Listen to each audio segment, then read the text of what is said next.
What's up, casters? We are back again, and today we're going to be doing a box opening of the new Daybreak starter deck for Pharogeist. This is one of two starter decks for Daybreak, the other one being Chronodile. Forgot its name for a second. So this is the first introduction of Solar and Lunar. So we've got our deck list on the side there, showing we have Solar and Lunar cards in the deck, cards to be expected as well as the other stuff in the pack. Show off the rest of this real quick. We've got our Circle of Sky art here, and some of the cards to be expected in this deck.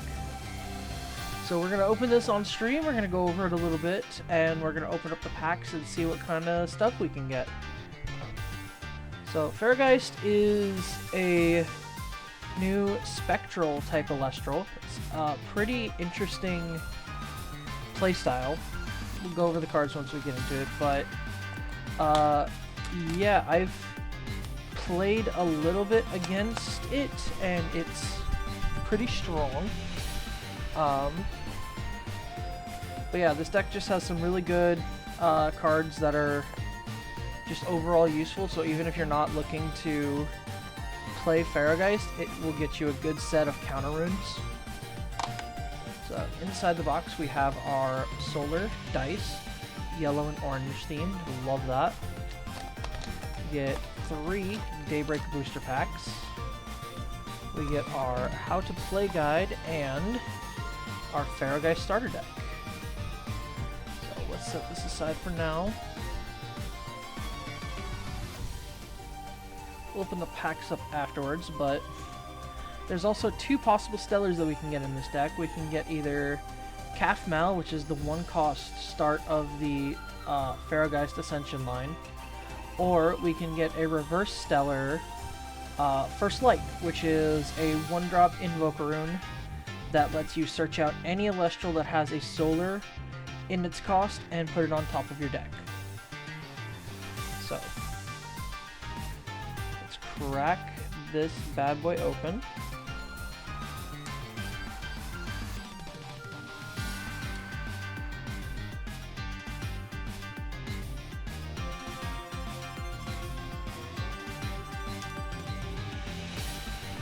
And then I think we'll zoom in a little bit just so we can get a better view of some of the cards.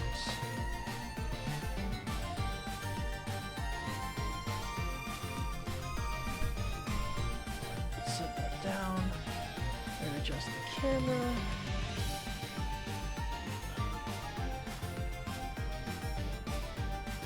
There we go. Alright.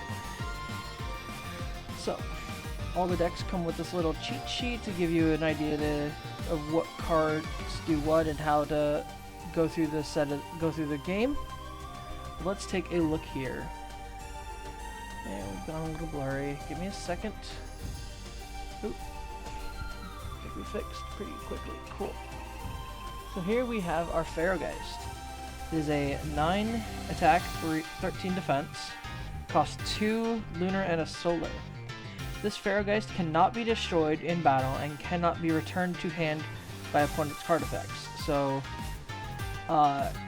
in battle it can't be destroyed, and you don't take any battle damage even if they swing over it with higher attack and higher spirit count. And it cannot be returned to the hand with cards like Shield of Achilles. Its second effect, when an opponents must expend 1 in order to cast cards. So anytime an opponent's playing a card, they're taking 1 point of damage. So every card costs them a little bit extra. Kind of a way to describe it would be like taxes. Alright, and beneath this card we will either have one of our stellars or we will have a regular Calf Mal. So let's see. We have Calf Mal. So we don't get a stellar in this deck, but that's okay. This deck comes with 3 of these Calf Mal. When you ascend this Calf Mal or it is destroyed, you can return 3 in any combination of Solar or Lunar from your Underworld to your Spirit deck. So this card acts as an Ambrosia on legs with it being able to give you the heal if it ascends or if it's destroyed, whether by battle or earthquake, resting on your laurels, whatever. So 3 of those. We got 2 Pharomail.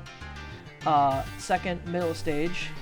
When an opponent's Celestial declares an attack, you can expend 1 Lunar in order to negate that attack and special ascend Pharomail from 2 Pharogeist from your hand or deck. So this lets you accelerate it a little bit. On your opponent's turn, you can just bring out your big guy from your deck or hand. It's an interesting Elestral, but I'm not sure how played it is in the constructed version of this deck, but in the sealed version it's pretty good because it lets you search out your 1 cost on an opponent's attack, and with only being 4 attack itself, it kind of does draw in those 5-6 beaters to try to swing over it. So you got 2 copies of that. We have 1 copy of Dratora. I love this little puppy dragon. You can Nexus 1 Solar, and if you do, return up to 2 Solar from your Underworld to your Underdeck. Anybody who's played with or against water, this is a Solar Nexus version of Dratagua, which is a Nexus version of Drataya from Earth. So this is another a way to heal. Lumaru is a 5 attack, 2 defense beater. When it destroys an opponent's Celestial in battle, that opponent must mill 3 from the top of their deck to the Underworld. This is a very good beater in some decks because any deck that plays a lot of Solar that wants to foretell, mill is really good against that. And it's right now, I think, the only 5 attack 1-drop that Solar has, so it's easily splashable into any 5s build. We have 2 of those. Pigleam. We have, I believe, 1 of these. Yep. So this is a pretty good tech card. When this Pigleam receives 1 or more Solar, target an Elestral and set its base attack to 0 until the end phase. This is really good because you can turn any of those big Elestral 2-3 drops that an opponent might have and make it 0 attack. And then this thing can just run over it or anything. And this activates either in a Nexus or even when it just comes onto the field. Soul Bell, another very useful card for Solar. When you foretell, you may special ascend a Soul Bell into a Foretold Soul Stalks. So I'll explain foretell in a minute, but if you reveal a Soul Stalks during a foretell and Soul Bell's on the field, you immediately can special ascend it once that chain resolves. Any Apollo effects that your Apollo effects that foretell can foretell an additional 2 cards. So Apollo, you'll see foretells 3 normally. With 1 Soul Bell on the field, it foretells 5. So you get a better chance to look at the top of your deck to grab something you might need. Got 2 of those. Here's the Soul Stalks.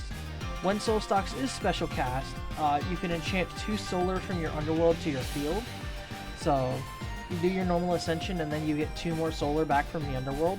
It's a kind of a pseudo healing, but it also lets you restock your field with Solar on either Apollo or one of your other cards. And then you can disenchant a Solar from your Apollo in order to target and destroy a card. That is a very powerful effect, and we've got 2 of those in this deck. Core of a Shine. This is a pretty decent card. Core of a Shine receives 1 or more Solar. You could foretell cards equal to the number of spirits enchanting it plus 1. And then you may draw a card and put the card from your hand on top of your deck. So on cast, it's a foretell 2, draw 1, put 1 on top of deck. But if it stays around, you can Nexus to it, you can re-enchant it, and you can foretell more cards that way. Plucky, so this is very similar to Elechick from Thunder. It's a Divine Searcher. Its stats are reversed from Elechick, being a 4 defense, 1 attack. But other than that, there's nothing else to say about it. This does have a reverse Stellar in Daybreak. So we get 2 of those. Cyprimal is another new card. When you cast the Cyprimal, you can search your deck for a Golden Fleece and cast it, empowering the Cyprimal. Spirits from your spirit deck or the Underworld can be used to cast that Golden Fleece. So when you cast Cyphermal, you can go get a Golden Fleece from the deck, and then you can use spirits from your underworld to cast it so you're not running out of spirits in your spirit deck too quickly. So it's a pretty decent card to play. The only thing I don't like about its effect is that Fleece has to empower Cyphermal. Pandolence is one of our new Lunar Elestrals. It is a Lunar Nexus of Pandison from Earth. You can disenchant Lunar from this Pandolence in order to return a counter rune from your underworld to your rune row face down. In theory, this is really good because you can reuse something like Dense Fog or Tsunami or any of your other counter runes. The thing that I personally don't like about it is your opponent knows where you're placing it. So instead of adding it to hand and then maybe placing more than one rune at a time to try to throw off where it's going, you put it from the underworld straight onto the field and they know exactly where it is if they want to target and destroy it. So we got 2 of those. This is a very powerful card, Spectrus, which is a lunar nexus of our friend Viserys. Spectrus gets 1 attack for each suppressed Elestral in the field. When the Spectrus enters battle with an Elestral, you can suppress that Elestral until the end phase. So on its own, it's a 5 attacker, just like Viserys is, but with cards like Dense Fog or some of the wind cards that suppress, you can easily get this up to a 6 or 7 attacker on its own. Now we're getting into our runes. So we've got our typical Ambrosias, pay 1 to heal 3. Apollo is our new Solar Divine. When you cast Apollo, you can enchant up to 3 Solar to it in addition to its normal. And you can disenchant Solar in order to foretell 3 and add 1 Solar Elestral foretold this way to your hand. So foretell is a new mechanic for Solar. It lets you reveal the top cards of your deck and fulfill an effect. So for this Apollo, normally you would reveal the top 3. If there's a Solar Elestral among them, you may add it to hand and then put the remainder back on the top in any order that you choose. The things to definitely note about this is you do have to reveal the cards to your opponent with the foretell effect, but you do not have to show them or tell them what order you're putting them back on the deck in. So that is secret information. And then cards like Soul Bell and Soul Stalks can augment your Apollo, replacing its spirits or special ascending, or making it foretell more than 3. Very good card. It's very strong in Solar decks. We have our Solar Stadium, Temple of the Sun. Not much to say here. Basically your regular stadium. First Light is a very powerful invoke rune. Lets you search out any Solar Elestral and put it on top of your deck. You can search out any card as long as it has a Solar in its cost, whether it be your 3-drop Pharogeist or your 3-drop Chronodial, whatever. It lets you set those up to be added to your hand next turn. Now we have the Golden Fleece. This is a 2-cost artifact. The Empowered Elestral gets +2 defense. If the Empowered Elestral would be destroyed in battle or by an opponent's card effect, you may destroy Golden Fleece instead. This acts as protection for Elestrals against destruction effects, which is really nice. However, it does not protect against Shield of Achilles. So if your Elestral with Golden Fleece does attack and gets countered with a shield, then it will go to the Underworld as well as the Golden Fleece and all spirits attached to them. Again, like Cyphermal, I like that it searches a Golden Fleece. I don't like that it forces it to be on the Cyphermal because it just doesn't feel that useful. Argo is a new counter rune. Can only be cast when an Elestral declares an attack. You may cast an artifact rune from your hand or deck. So this is a good way to bring out a Golden Fleece to prevent a destruction effect. This is a way to pull out things like Poison Tunic in Wasp Ivy decks. There's a lot of playability that Argo can be used with. Got 1 of those. Now here's our Shield of Achilles. We've talked about this a lot. We talked about it before. When an Elestral attacks, you can activate Shield of Achilles, expend equal to that Elestral's enchantment cost to negate that attack and bounce it to their hand. This does not work for Pharogeist, but otherwise it's a good counter rune to have. Poison Tipped Arrow, another really good counter rune. Can only be cast on when an Elestral is cast. It gets -2 attack, and then at the end phase, expend spirits equal to the enchantment cost of that Elestral, and then it's destroyed. So, really good to do on pesky 1-drops. It's expensive to do on 3-drops, but sometimes it's necessary to get them off the field. And overall, it's just another good counter rune to have in your lineup. 2 of those come with this deck. We have our non-hollow reprints of Ultra Stars, which is really, really good. This is a card that a lot of people have been looking to get. It's very heavily played in Nexus decks.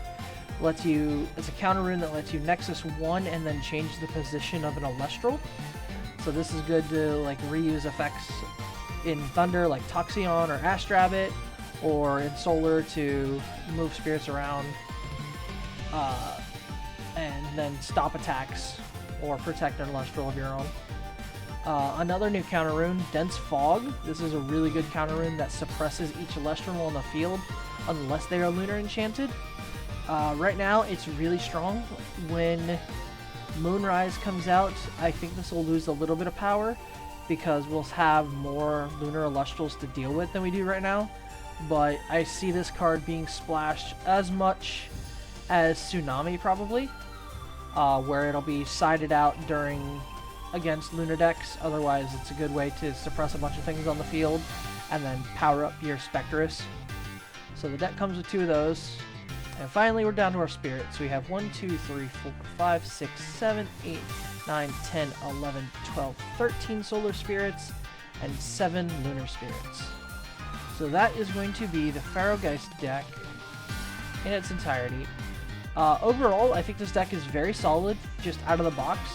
Purchasing a second one, and then adding some of the better Elestrals, adding maybe another Datora, maybe another Spectress, just to increase the power of the deck as well as top out some of your runes at 3, would make this deck very viable in a competitive format. So, very easy way to get a constructed competitive deck going for a relatively cheap cost.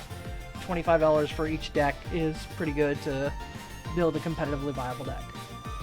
So now, we're going to finish off by opening up our 3 blister packs. Let's fix our camera first. Fix the camera. There we go. Alright, so let's finish up with our 3 blister packs. See if we can get any good cards that could modify this deck, or if we can just pull any Stellar or something. So, I'm not going to do the pack tricks that are normally done. The Spirit's usually in the back, but if we do pull a Hollow Spirit, it does move into the rare slot. So, I'm just going to go through the cards front to back and see what we can pull. We got a Rumacole, a Humbust, good for those mill decks now, Eddie, Larvacell, Verituka, Poison Tunic I mentioned earlier, an Empowered Elestral gets -2 attack, and when that Elestral is destroyed, its controller expends 2. In Wasp Ivy decks, if you use Argo to put this onto an opponent's Elestral and Wasp Ivy destroys it in battle, they take 5 burn damage, which is insane. Got a Mudslide, Rock in a Hard Place. We'll see this card in our other video for the Chronodial deck, but it lets you choose a Elestral and a rune on your opponent's field, and they choose one to be destroyed. Then we have our rare is a Vasuvatuga, so another card that's going to be played in a Earth deck that's going to be focused around burn damage, and it's Rattless to go with it. Alright, second pack.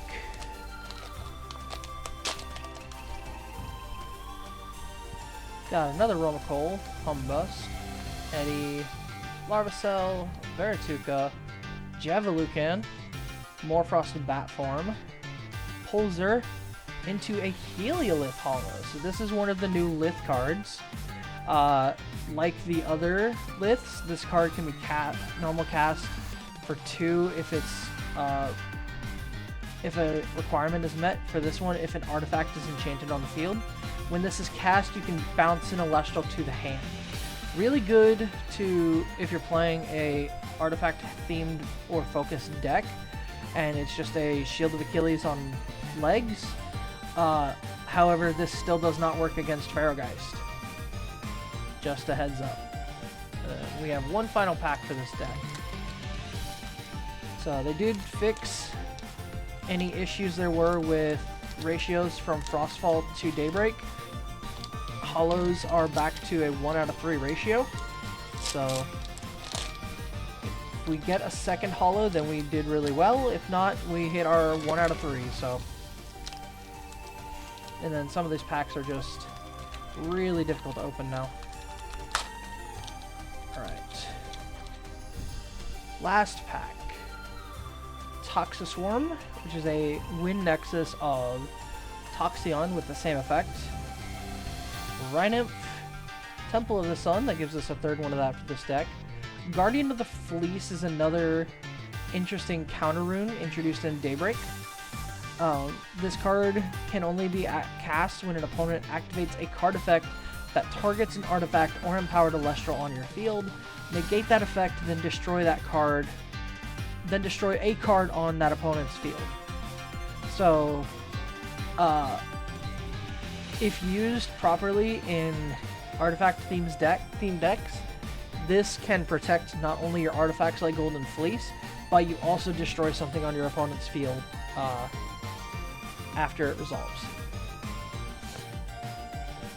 We have a Bloom, Porcutide, Enocell, Fulgaris, Chronodile. We got a Chronodile in our Pharogeist video. Imagine that. We'll go over this guy a little bit more, but he is a 8/14, one of the highest defenses in the game. You can disenchant a water in order to target and destroy a card. Whether it was at least 6 enchanting water or solar on your field, this Chronodile cannot be targeted by your opponent's card effects. So just like Pharogeist, it has some protection built into it. So that is going to be our Pharogeist opening. I hope you guys enjoyed, and check out the channel for other videos. Please leave a comment, tell me what card you like out of Daybreak, and make sure you like and attack that subscribe button. And we will be back next time with some more Elestrals. See ya!